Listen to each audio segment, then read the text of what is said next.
तो हमें वो यही बात समझाता है इलेक्ट्रोकेमिकल सीरीज कि कोई आपका मेटल जो है वो कितना रिएक्टिव है। तो सीरीज क्या थी, याद है किसी को?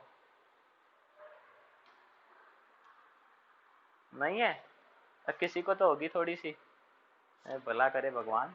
देखो 10th में आपने पढ़ी थी एक, इसका बेबी रूप पढ़ा था 10th में। 10th वाली याद है आप लोगों को? हाँ वो तो तुम्हारी बात बिल्कुल सही है। नहीं यार ऐसे ना बोलो, बुरा मान।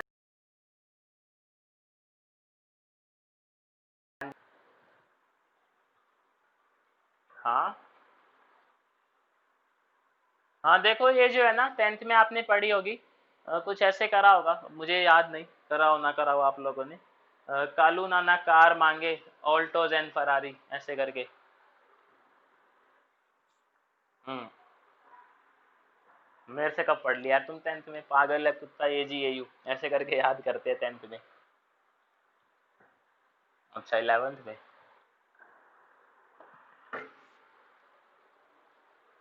तो अभी जो अपने पास बड़ी सीरीज है, सीरीज अपने को याद नहीं करनी है। करना चाहो तो आप अपने तरीके से कर सकते हो। मैंने काफी हद तक अपने तरीके से याद करी हुई है। तो सबसे जो ऊपर होता है उसमें लिथियम होता है, फिर अपना पोटेशियम होता है। फिर नीचे जाते रहोगे और फिर आपको मिलेगा हाइड्रोजन, और फिर मिलता है आपको। हाँ, ये चीजें आपको मिलती है। ये चीजें आपको मिलती है। तो यहाँ पे कुछ बातें ध्यान रखने लायक है। रिडक्शन पोटेंशियल बताती हैं आपको ये। रिडक्शन पोटेंशियल पे अभी मैं आता हूँ कि होता क्या है। अभी ये समझना, ये जो सीरीज है ये अपने काम की क्यों है। इस सीरीज से जो है अपने पास 5 एप्लीकेशंस हैं, जो इस सीरीज के बेस पे हम सॉल्व कर सकते हैं। 5 तरीके के न्यूमेरिकल बनते हैं। जो यहाँ पे सबसे ऊपर प्रेजेंट होता है उसकी रिड्यूसिंग पावर सबसे ज्यादा होती है। तो यहाँ पे जो है ऊपर वाला, ये जो अपना रिड्यूसिंग पावर बताता है। अगर आप ऊपर आते हो तो सीरीज के अंदर जितना ऊपर एलिमेंट प्रेजेंट होगा उसकी रिड्यूसिंग पावर उतनी ज्यादा होगी। नीचे जाओगे तो आपको ऑक्सीडाइजिंग पावर जो है वो मिलेगी, बिल्कुल अपोजिट।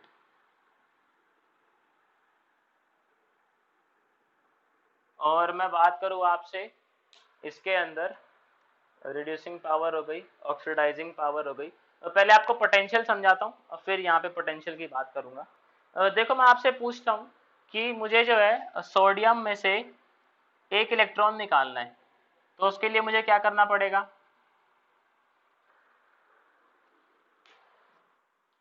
हाँ, हमें जो है उसको हीट खिलानी पड़ेगी। तो या फिर मैं हीट की बजाय इलेक्ट्रिक पोटेंशियल लगा दूं। पोटेंशियल से क्या होगा, इलेक्ट्रिक फील्ड बनेगी। इलेक्ट्रिक फील्ड जो है वो इलेक्ट्रॉन पे फोर्स लगाएगी, इलेक्ट्रॉन पे फोर्स लगाएगी। और एक टाइम ऐसा आएगा, थोड़ा मैं डायग्राम बना के समझाता हूँ, ज्यादा समझ आएगा। मान लो अपना ये एटम है। अब हम क्या कर रहे हैं, हमें जो है यहाँ से इलेक्ट्रॉन निकालने हैं। इलेक्ट्रॉन मस्त घूम रहे हैं अपना शेल के अंदर। बाहर वाले शेल में एक इलेक्ट्रॉन है। हमें क्या करना है, इस इलेक्ट्रॉन को नॉकआउट करना है, मतलब एटम से जो है वो बाहर निकालना है। तो एक तरीका तो ये है कि इसको हम एनर्जी खिला दे, तो इंथैल्पी वाली बात हो जाती है। बट अभी पोटेंशियल वाली बात करेंगे। हम क्या करेंगे, इस एटम को किसी ऐसे सेटअप में डालेंगे जहां दोनों साइड लगी होगी potential. Potential in the sense, एक प्लेट होगी, एक प्लेट उस साइड होगी। इधर आप बोल सकते हो नेगेटिव चार्ज होगा, उधर आप जो है बोल सकते हो पॉजिटिव चार्ज होगा। और यहाँ पे क्या हो रहा होगा, इलेक्ट्रिक फील्ड सेटअप होगी अपनी। इलेक्ट्रिक फील्ड जो है वो इस तरीके से बन रही होगी, ऐसे ई की वैल्यू जा रही होगी ऐसे। और ये समझ आए तो बहुत ही बढ़िया है, ना आए तो भी कोई दिक्कत नहीं है, पेपर में नहीं आती, क्योंकि ये चीज आपसे ये नहीं पूछता पोटेंशियल होता क्या है। तो इलेक्ट्रिक फील्ड लगी हुई होगी। इलेक्ट्रिक फील्ड इस इलेक्ट्रॉन पे जो है वो फोर्स लगाएगी। फोर्स तो सारे इलेक्ट्रॉन्स पे ही लगेगा, लेकिन जो है इस इलेक्ट्रॉन पे सबसे ज्यादा फोर्स लगेगा। एक रीजन तो ये है क्योंकि ये न्यूक्लियस से काफी ज्यादा दूर है, तो न्यूक्लियस जो है इसको अपनी तरफ खींचेगा।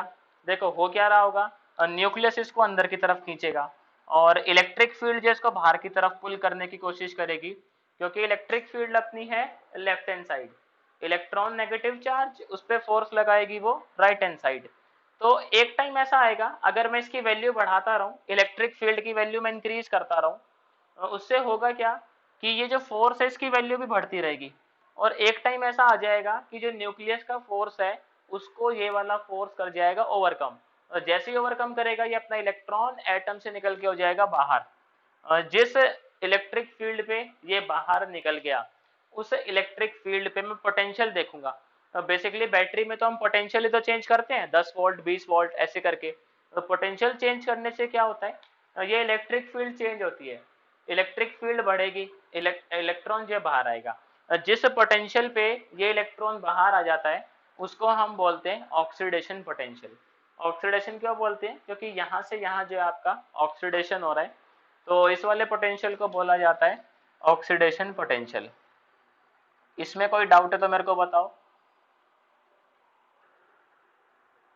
कि सबको समझ आ गया, ये आ गया तो मेरे को लगा नहीं आया। हाँ, कि जब हमें किसी एटम को आयोनाइज करना है, मतलब उससे एक इलेक्ट्रॉन बाहर निकालना है, तो उसके दो तरीके हैं। एक तरीका तो है उसको आप एनर्जी खिला दो, हीट दे दो, तो वो तरीका भी सही है। लेकिन यहाँ पे हमें बात करनी है पोटेंशियल की।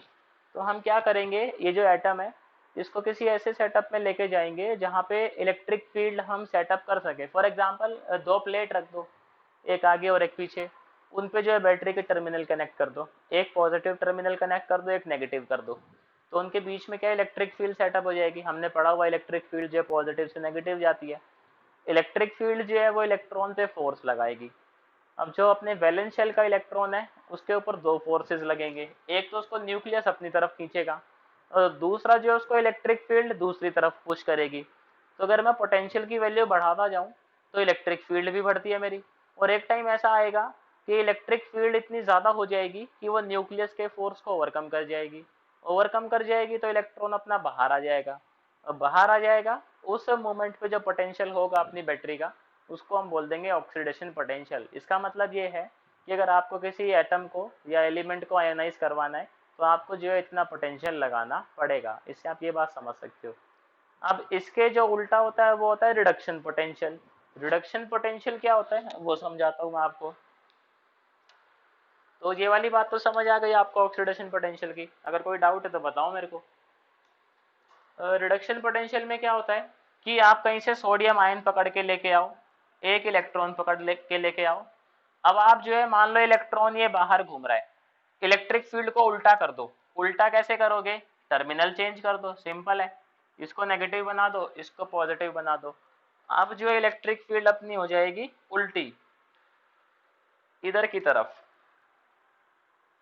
अब ये जो इलेक्ट्रिक फील्ड है ये क्या करेगी, इस इलेक्ट्रॉन पे लगाएगी इस तरफ फोर्स, और एक टाइम ऐसा आएगा कि ये फोर्स इतना ज्यादा हो जाएगा इलेक्ट्रॉन जो है वो एटम के अंदर चला जाएगा।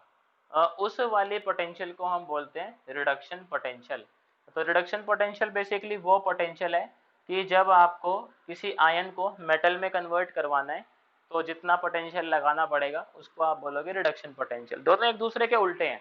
जितना इलेक्ट्रॉन को बाहर निकालने के लिए पोटेंशियल लगता है उतना ही इलेक्ट्रॉन को वापस अंदर एंटर करवाने के लिए भी लगता है। बस फर्क इतना है दोनों की जो वैल्यू है वो ऑपोजिट होती है। मतलब एक को अगर आप +5 बोलते हो तो दूसरा -5 है, क्योंकि आपने जो है वो टर्मिनल ऑपोजिट कर दिए हैं बैटरी के, तो नेगेटिव लेते हैं उसको। ऐसा फिजिक्स कहती है अपने को, देखेंगे आगे जब करंट पढ़ेंगे फिजिक्स के अंदर।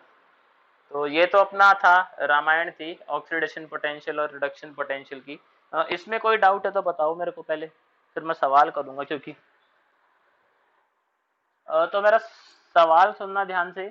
सवाल ये है, प्रैक्टिकली ऑक्सीडेशन पोटेंशियल निकालना ज़्यादा कन्वीनियंट है कि रिडक्शन पोटेंशियल निकालना? चलो अभी फिर मैं कुछ तथ्य और कुछ लॉजिक रखूंगा आपके सामने, और कोई बताओ भाई कौन सा जो है वो ज़्यादा इजी है कैलकुलेट करना प्रैक्टिकली, ऑक्सीडेशन पोटेंशियल की रिडक्शन पोटेंशियल? भाई दोनों में से एक ही होगा, कोई तो बता दो। चलो बात तुम्हारी सही है, रिडक्शन करते हैं। लेकिन देखो जो प्रैक्टिकली फाइंड आउट करना होता है वो ऑक्सीडेशन पोटेंशियल होता है ज़्यादा इजी। कैसे, मैं समझाता हूँ आपको, थोड़ा कोशिश करना समझ आएगा। देखो पहले हम ये समझते हैं कि रिडक्शन जो है वो मुश्किल क्यों है, तो आपको अपने आप समझ आ जाएगा कि ऑक्सीडेशन जो है वो आसान क्यों है। रिडक्शन में अपने को क्या क्या चीजें चाहिए वो देखो आप। आपको एक आयन चाहिए, पहले तो आप आयन ढूंढो, उसके बाद आप कहीं से इलेक्ट्रॉन ढूंढ के लाओ, फिर उनको एक्सेप्ट करवाओ, और ये एक मुश्किल काम है। यहाँ पे क्या सिर्फ एटम चाहिए, पोटेंशियल लगाना है, इलेक्ट्रॉन बाहर, अपना आयन अलग, ऑक्सीडेशन पोटेंशियल इजीली कैलकुलेट हो जाता है प्रैक्टिकली। ये मुश्किल है, क्यों मुश्किल है? क्योंकि पहले आयन ढूंढ के लाओ, फिर एक इलेक्ट्रॉन ढूंढ के लाओ, उसके बाद उसको एक्सेप्ट करवाओ, तो मुश्किल काम है। होप आपको समझ आया होगा। लेकिन देखो, कैलकुलेट हम ये करते हैं रियल लाइफ में, लेकिन यूज इसको करते हैं। अब ऑक्सीडेशन पोटेंशियल से रिडक्शन पोटेंशियल कैसे निकालोगे? इनके अंदर रिलेशन है कि जो अपना ऑक्सीडेशन पोटेंशियल है या जो अपना रिडक्शन पोटेंशियल है वो होता है अपना negative of oxidation potential. Negative क्यों? क्योंकि मैंने बताया भाई दोनों की वैल्यू सेम होती है, ऑक्सीडेशन और रिडक्शन की। बस आप जो है बैटरी के टर्मिनल जो है उनको उल्टा कर देते हो, तो उस वजह से नेगेटिव आता है। फिजिक्स में देखेंगे इस चीज को। तो सिंपल सा फॉर्मूला है कि हम ऑक्सीडेशन पोटेंशियल कैलकुलेट करते हैं रियल लाइफ के अंदर, और उसको जो है वो चेंज कर देते हैं, तो अपना रिडक्शन पोटेंशियल आ जाता है। अब ये जो सीरीज है ना, ये इलेक्ट्रोकेमिकल सीरीज, ये बनाई गई है रिडक्शन पोटेंशियल के बेस पर। तो सबसे ऊपर जो है, अब इसकी मैं बातें बताना आपको स्टार्ट करता हूँ।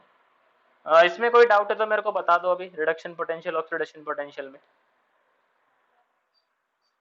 चलो बहुत बढ़िया, इंटेलिजेंट हो गए यार, क्या बात है ना, टाइम के साथ तुम लोग सवाल कम पूछते हो। तो यहाँ पे, हाँ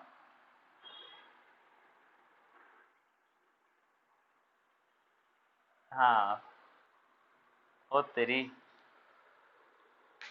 तो देखो, अगर आप इसमें जो है ऊपर को जाते हो तो रिडक्शन पोटेंशियल की नेगेटिव वैल्यू आपको मिलेगी। मतलब ऊपर को रिडक्शन पोटेंशियल कम होता रहता है, नीचे को रिडक्शन पोटेंशियल बढ़ता है। तो ऊपर वाला जो है जिसका रिडक्शन पोटेंशियल सबसे कम है, उसकी जो है रिड्यूसिंग पावर सबसे ज्यादा होती है। रिड्यूसिंग पावर का मतलब होता है दूसरे का रिडक्शन करवाना और खुद का ऑक्सीडेशन करवाना, समझना बात। रिड्यूसिंग पावर से मतलब क्या है अपना, कि रिड्यूसिंग पावर का मतलब है ये एलिमेंट खुद का तो रिडक्शन करवाएगा, लेकिन दूसरे का करवाएगा ऑक्सीडेशन। और अगर मैं इसकी बात करूं, जैसे एयू है, एयू सबसे घटिया रिड्यूसिंग एजेंट है। क्यों घटिया है? क्योंकि इसका रिडक्शन पोटेंशियल पॉजिटिव है, और ये नीचे भी प्रेजेंट है सीरीज में। सीरीज याद कर लोगे तो आपको ये पोटेंशियल का लफड़ा नहीं रहेगा, आप सीधे ही आंसर कर दोगे सवालों के। और अगर नहीं होती सीरीज याद तो कोई दिक्कत नहीं, आपको वैल्यूज वैसे मिलती हैं पोटेंशियल की। तो जो सबसे ऊपर होता है अपना लिथियम, सीरीज ये कहती है जो सबसे ऊपर प्रेजेंट है सीरीज के अंदर उसकी रिड्यूसिंग पावर सबसे ज्यादा होगी। रिड्यूसिंग पावर सबसे ज्यादा होगी मतलब दूसरे को रिड्यूस सबसे पहले करवाएगा, और दूसरे को रिड्यूस करवाएगा इसका मतलब क्या है, खुद का ऑक्सीडेशन होगा। और जो सबसे नीचे प्रेजेंट है वो दूसरे का रिडक्शन सबसे बेकार करवाएगा। क्यों करवाएगा बेकार? क्योंकि ये बढ़िया ऑक्सीडेशन ऑक्सीडाइजिंग एजेंट है, या बोल सकते हो बेकार रिड्यूसिंग एजेंट है। थोड़ी सी कंफ्यूजन हो जाती है, तो इस चीज को थोड़ा सा ध्यान रखना। रिड्यूसिंग पावर का मतलब होता है दूसरे का रिडक्शन करवाना, ऑक्सीडाइजिंग पावर का मतलब होता है दूसरे का ऑक्सीडेशन करवाना। फॉर एग्जाम्पल अगर हम रिड्यूसिंग पावर की बात करें तो दूसरे का करवाएंगे रिडक्शन, दूसरे का रिडक्शन होगा तो खुद का होगा ऑक्सीडेशन, खुद का जो है वो अपोजिट होता है। तो अब इस पे एक सवाल पूछ लेता हूं मैं, अगर इतनी बात समझ आती है तो। हमें अरेंज करना है, अपने पास वो लिखे हुए हैं कुछ एलिमेंट, हमें ये बताना है कि जो रिड्यूसिंग पावर है वो सबसे ज़्यादा किसकी होगी और जो है वो सबसे कम किसकी होगी। अच्छा, ये एक और बात सीरीज के रिगार्डिंग, ये जो सीरीज है इसको बनाया गया है हाइड्रोजन को रेफरेंस लेकर, मतलब इसकी वैल्यू जो है वो जीरो होती है। रिडक्शन पोटेंशियल को हम ई नॉट से रिप्रेजेंट करवाते हैं। ई नॉट का मतलब होता है स्टैंडर्ड, स्टैंडर्ड यानी एसटीपी कंडीशंस पे जो कैलकुलेट किया गया है। तो इसको जीरो मानते हैं, इससे ऊपर आपको नेगेटिव वैल्यूज मिलती है, इसके नीचे आपको पॉजिटिव वैल्यूज जो है मिलना स्टार्ट हो जाती है। तो एनसीईआरटी का ही क्वेश्चन है, मैं डेटा लिखता हूँ आपके सामने, आप जो है मेरे को आंसर बताने का ट्राई करना। नहीं आता कोई दिक्कत नहीं है, क्योंकि फिर अपन तो बैठे ही है, अपन करवा देंगे। हाँ हाँ बोलो। हाँ जीरो पोटेंशियल इसका मतलब ये नहीं है, इसका मतलब ये है हाइड्रोजन के रिस्पेक्ट में सबकी वैल्यूज बनाई है उन्होंने। जैसे ग्राफ होता है, ग्राफ में आप 2,3 कोऑर्डिनेट लिखते हो, वो किसके रिस्पेक्ट में लिखते हो? हाँ, तो यहाँ पे जो है आप समझो हाइड्रोजन को ओरिजिन माना उन्होंने, मतलब इसकी वैल्यू को जीरो करके बाकी सारी स्केल अप कर दी उसके हिसाब से।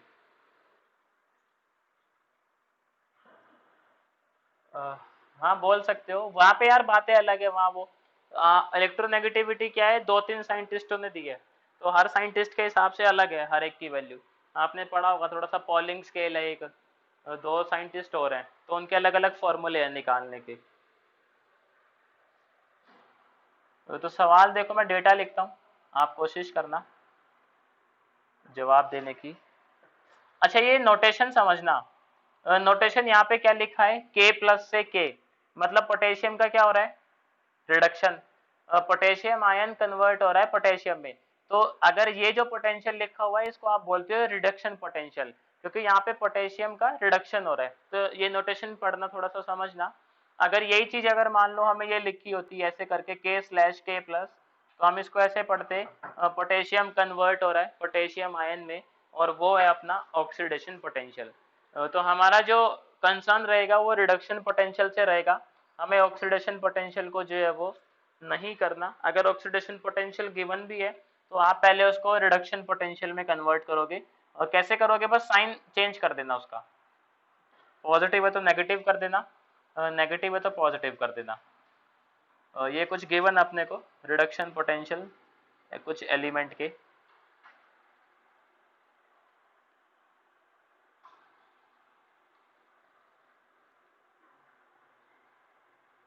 ये इलेक्ट्रोकेमिस्ट्री है ना, 12th का फिजिकल केमिस्ट्री का सबसे मुश्किल चैप्टर है, जैसे 11th में इक्विलिब्रियम था ऐसे यहाँ पे ये है इलेक्ट्रोकेमिस्ट्री है। मेरे हिसाब से आधे लोगों ने यहाँ पे इक्विलिब्रियम छोड़ा होगा फाइनल में जाने से पहले। हाँ, अरे यार जयंत तुम्हारी बात ही निराली है। तो देखो ये सवाल है, हमें इसमें क्या करना है, इसमें अरेंज करना है increasing order of reducing power. तो आपको जो इनको अरेंज करवाना है increasing order of reducing power, एक बारी कोशिश करो, उसके बाद जो है मैच करते हैं। मतलब आप सबसे पहले वो लगाओगे जो सबसे घटिया रिड्यूसिंग एजेंट होगा, और सबसे लास्ट में वो लगाओगे जो सबसे बेहतरीन रिड्यूसिंग एजेंट है। तुम बड़ी फास्ट हो यार, बाकियों को करने दो, मैच करते हैं मैच। तो कर रहे हैं, रुक जाओ यार डन वाले महाराज। तो यार तुमने बताया नहीं निकुंज को। ए यार मेरा भला क्यों करोगे तुम, है अपना भला कर लो।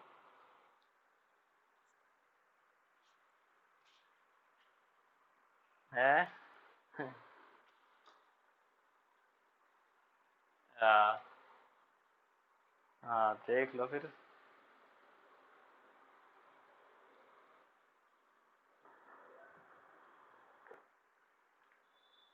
कर रहे हैं यार, बाकी भी तो कर ले, मैं पानी पी लूँ थोड़ा। मैं यार अनुपम अनुपम करता नहीं थकता, अनुपम बताओ, फोन करके नहीं पूछ रहा।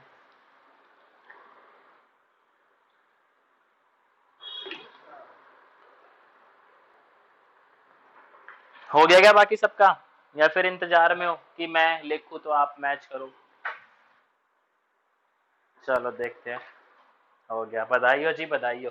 देखते हैं। तो यार बहुत सारे डायलॉग है ना, वो ऐसे बोल नहीं पा रहा मैं, ऑफलाइन क्लास होती है तो बहुत सारे डायलॉग आते हैं बोलने को।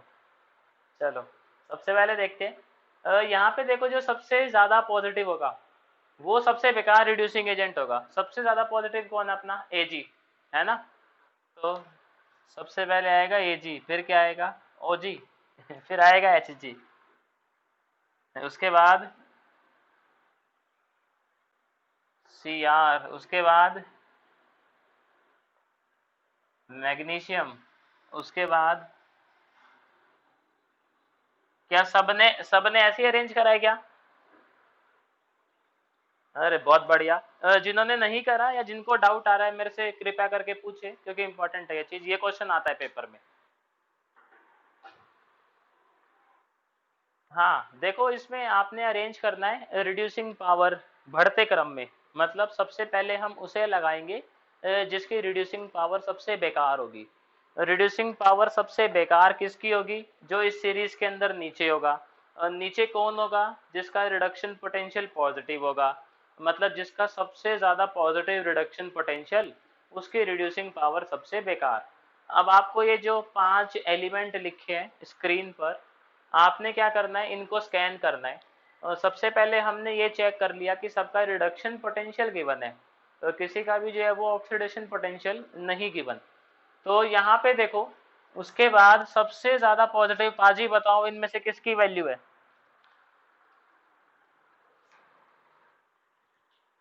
एजी की है, तो यानी कि एजी जो है वो सबसे नीचे होगा इन पांचों में। सबसे नीचे होगा तो सबसे खराब रिड्यूसिंग एजेंट होगा। तो सबसे पहले एजी लिख दिया हमने। उससे कम पॉजिटिव कौन है अपना? एच जी है। मतलब एच जी जो है वो थोड़ा सा ऊपर मिलेगा ए जी से, तो एच जी उससे बढ़िया रिड्यूसिंग एजेंट होगा। उससे बढ़िया क्रोमियम होगा क्योंकि वो नेगेटिव है। देखो यहाँ पे जो है क्रोमियम -0.74। इससे भी कम जो है वो कौन है आपका? मैग्नीशियम है, -2.37। और इससे भी कम वैल्यू किसकी है? पोटेशियम की है, -2.93। तो सबसे बढ़िया पोटेशियम होगा। अब कुछ हुआ क्लियर पाजी? चलो बढ़िया। इसके बाद देखो जो इसकी, हाँ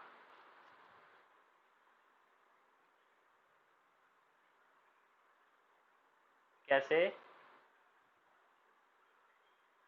पूरे भी लिख दो, कोई दिक्कत नहीं है। नहीं, पूरा भी लिख दो, कोई दिक्कत नहीं है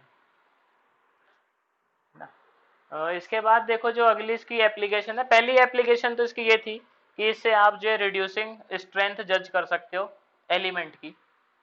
दूसरी मैं बताता हूँ इसकी। देखो जो अपनी है एप्लीकेशन, मैं आपके सामने दो रिएक्शन लिखता हूँ, आप बताना कौन सी रिएक्शन पॉसिबल है। हो सकता है दोनों ही पॉसिबल हो सकता है दोनों ही ना पॉसिबल हो सकता है एक पॉसिबल हो एक ना पॉसिबल हो। तो रिएक्शन नंबर फर्स्ट,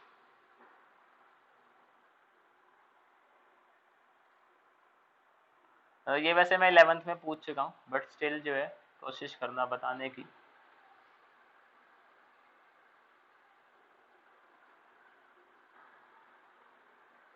और ये आप 10th में भी पढ़ के आए हो।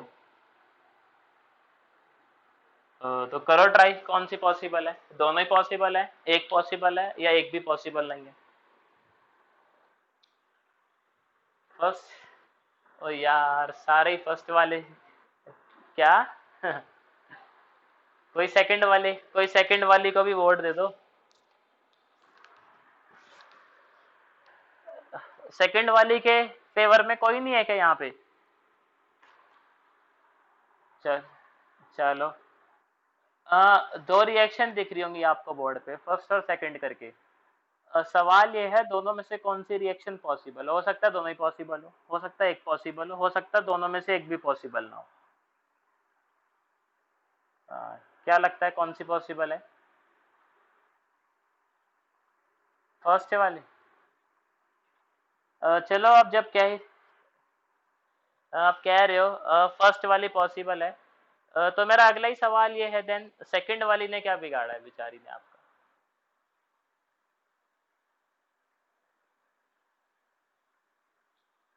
हाँ देखो, ये सही बात है, 11th में पढ़ा हुआ है आप लोगों ने, 10th में भी पढ़ा हुआ है कि ये जो रिएक्शन है, दोनों ही रिएक्शन किसका एग्जांपल है? डिस्प्लेसमेंट रिएक्शन का। दोनों में क्या हो रहा है कि एक मेटल जो है दूसरे मेटल को डिस्प्लेस कर रहा है उसके सॉल्ट सॉल्यूशन से। तो यहाँ पे ज्यादा जो रिएक्टिव मेटल है वो लेस रिएक्टिव को डिस्प्लेस कर सकता है। ज्यादा रिएक्टिव लेस रिएक्टिव को डिस्प्लेस कर सकता है, लेकिन लेस रिएक्टिव ज्यादा रिएक्टिव को डिस्प्लेस नहीं कर सकता। अब यहाँ पे आपको ये जज करना है बस, जिंक और कॉपर में से ज्यादा रिएक्टिव कौन है? तो जिंक जो है मेरे हिसाब से ज्यादा रिएक्टिव है, क्योंकि जिंक ऊपर मिलता है अपने को और कॉपर जो है वो नीचे मिलता है हाइड्रोजन से, तो कॉपर लेस रिएक्टिव है। तो जो जिंक है वो ज्यादा रिएक्टिव है, तो कॉपर को जो है वो यहाँ से हटा देगा, तो ये रिएक्शन करेक्ट है। ये वाला इनकरेक्ट है क्योंकि ये जो है पॉसिबल नहीं है, कॉपर जो है वो लेस रिएक्टिव है जिंक से। अब 12वीं क्लास में जो सवाल है वो इतना सीधा नहीं आता, और सवाल ये कभी नहीं पूछेगा कौन सा पॉसिबल है। तो सवाल ये आएगा, can we store copper sulphate in zinc vessel?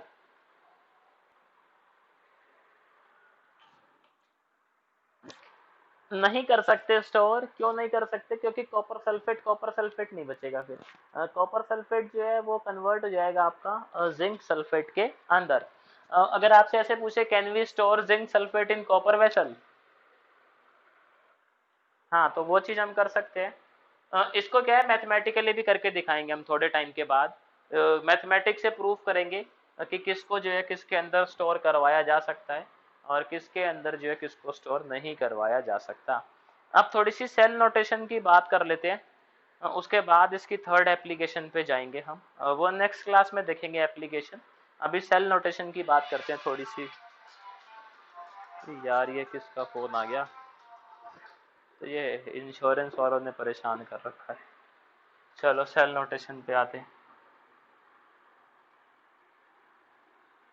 और किसी ने लेनी है क्या यहाँ पे इंश्योरेंस? वो पीछे पड़ी है मोहतरमा मेरे, कह रही है हेल्थ इंश्योरेंस ले लो।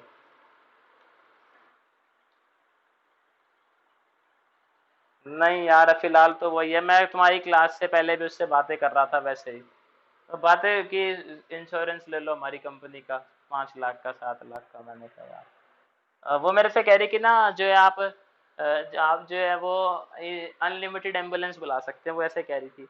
तो मैंने कहा एम्बुलेंस तो बुला सकते हैं लेकिन टाइम पे पहुंचती भी है इंडिया में। मैं कहा जब तक एम्बुलेंस पहुंचती है बंदा पहुंच जाता है ऊपर। तो कह रही ऐसे मत बोलो आप, शुभ शुभ बोलो। तो मैंने कहा अरे मैं तो सच्चाई बता रहा हूँ, यूज तो खुद का ही व्हीकल करना पड़ता है। फिर मुझे कहते कि मान लो किडनी खराब हो जाती है तो आपकी जो है वो क्लेम मिल जाएगा। तो मैं कहा किडनी जो है वो आपकी कंपनी वाली प्रोवाइड करेंगे कि हमें अरेंज करनी पड़ेगी? तो कहती कि हमारी कंपनी देगी। तो मैं कहा मतलब आपकी कंपनी किसी को पैसे खिला के लाएगी किडनी के लिए? कह रही नहीं वो कंपनी की दिक्कत है, आपको जो है वो किडनी मिल जाएगी। तो मैं कहा ऐसे कितने बंदे स्टॉक में रख रखे हैं आप लोगों ने जिनकी किडनियां निकाल के लाते हो?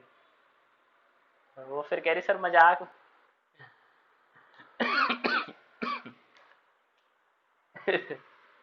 फिर बोलते कि मजाक ना करें, जो है आप ये बताएं कि इंटरेस्टेड है कि नहीं है। तो मैं कहा इतनी देर बातें करी है, इंटरेस्टेड ना होता तो मैं पहले ही फोन काट देता, बातें ही क्यों करता। अब क्या करा जाए, ये भी परेशान रहती है बेचारी, जॉब है इनकी फालतू में फोन करना। और हम भी क्या करें अब फोन काटूंगा अभी 10 बार फोन करेगी। इससे अच्छा अभी इससे आराम से बात करूंगा क्लास के बाद, फिर इसको मना कर दूंगा बात कर कुरा के। तो सेल नोटेशन देखो, मैं अभी काटूंगा अभी तुम्हारे सामने का। आप अभी देखो, अरे अभी फोन काटा है, अभी 10 बार बजेगा तुम्हारे सामने ही देखना। हाँ देखो इधर आ जाओ वापस। इधर जो है सेल नोटेशन। अरे यार तुम इधर देख लो, टिकटॉक बनता रहेगा बाद में।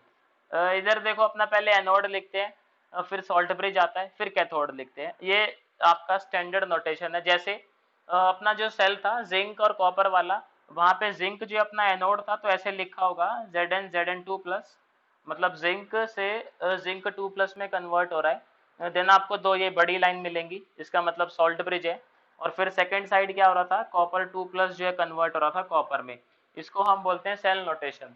कि पहले आप जो है वो एनोड लिखते हो और फिर सॉल्ट ब्रिज लिखते हो, उसके बाद जो है आप अपना कैथोड लिखते हो। एनोड लिखने का तरीका ये है, पहले मेटल, फिर मेटल किस आयन में कन्वर्ट हो रहा है वो, कैथोड के अंदर आपका आयन, आयन किस मेटल में कन्वर्ट हो रहा है वो। तो इस चीज को ध्यान रखना। इसको जो है हम यूज करेंगे आगे काफी ज्यादा। मतलब पेपर में जो है न्यूमेरिकल आएगा तो सेल नोटेशन ही आएगी आपको, कि ये नोटेशन है, उसके बाद उस पर सवाल जवाब करेगा आपसे। तो मेरा एक सवाल था, चलो अब क्लास तो खैर हो ही गई है, जो अपना वो था सेल था इलेक्ट्रोकेमिकल, उसके अंदर ने एक बारी सवाल पूछा था कि जो इलेक्ट्रोकेमिकल सेल है उसमें जो करंट है वो किसकी वजह से होता है?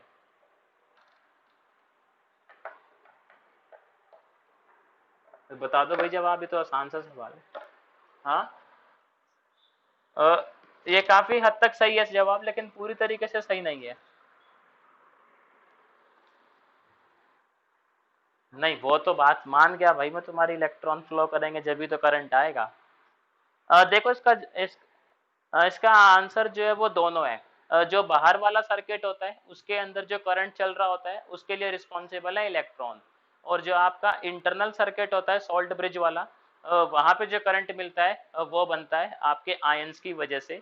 तो कभी भी आपसे पूछे तो आप ये दोनों बताना कि एक्सटर्नल सर्किट में रिस्पॉन्सिबल है इलेक्ट्रॉन और इंटरनल सर्किट में रिस्पॉन्सिबल है आपके आयंस करंट के लिए। तो देखो आज मेरी तरफ से इतना ही था। अगर अभी कोई इस चीज में डाउट है जो आज हमने करा है डिस्कस पूरा, तो बताएं आप लोग। नहीं है?